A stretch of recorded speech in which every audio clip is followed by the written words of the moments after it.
فطرانہ کس طرح سے فرض اور کتنا فرض؟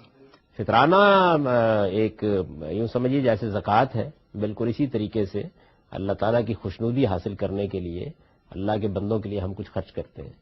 تو چونکہ عید کا موقع ہوتا ہے اور عید کے موقع پر یہ خواہش ہوتی ہے کہ ایک تقریب ہے، ایک تہوار ہے، تو اس میں سارے لوگوں کے لیے کھانے پینے کا بندوبست ہو جائے، تو ہمارے دین میں یہ لازم کیا گیا کہ ہر شخص ایک آدمی کا دن بھر کا کھانا دے دے.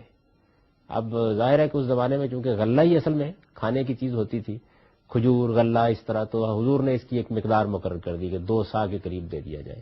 تو میرے نزدیک تو یہ ہے کہ آپ 3 وقت کھانا کھاتے ہیں اور 3 وقت کے کھانے کی جو بھی آپ کے خیال میں اوسط قیمت ہے وہ دے دی.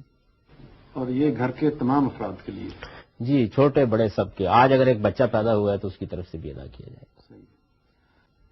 ابھی آپ نے فطرانے کے بارے میں بتایا ہے، تو فطرانہ اصل میں جو اس کو متعلق کیا جاتا ہے کہ عید سے پہلے پہلے یہ دیا جائے اور اس مقدار میں، اور اگر تو اس میں میرا سوال یہ ہے کہ یہ کیا اس کا عید سے کوئی تعلق ہے، اور دوسری بات یہ کہ کیا اس کا عید سے پہلے ادا کرنا اگر ممکن نہیں ہو سکا اور یہ چھوٹ گیا تو کیا اسے بعد میں بھی ادا کیا جا سکتا؟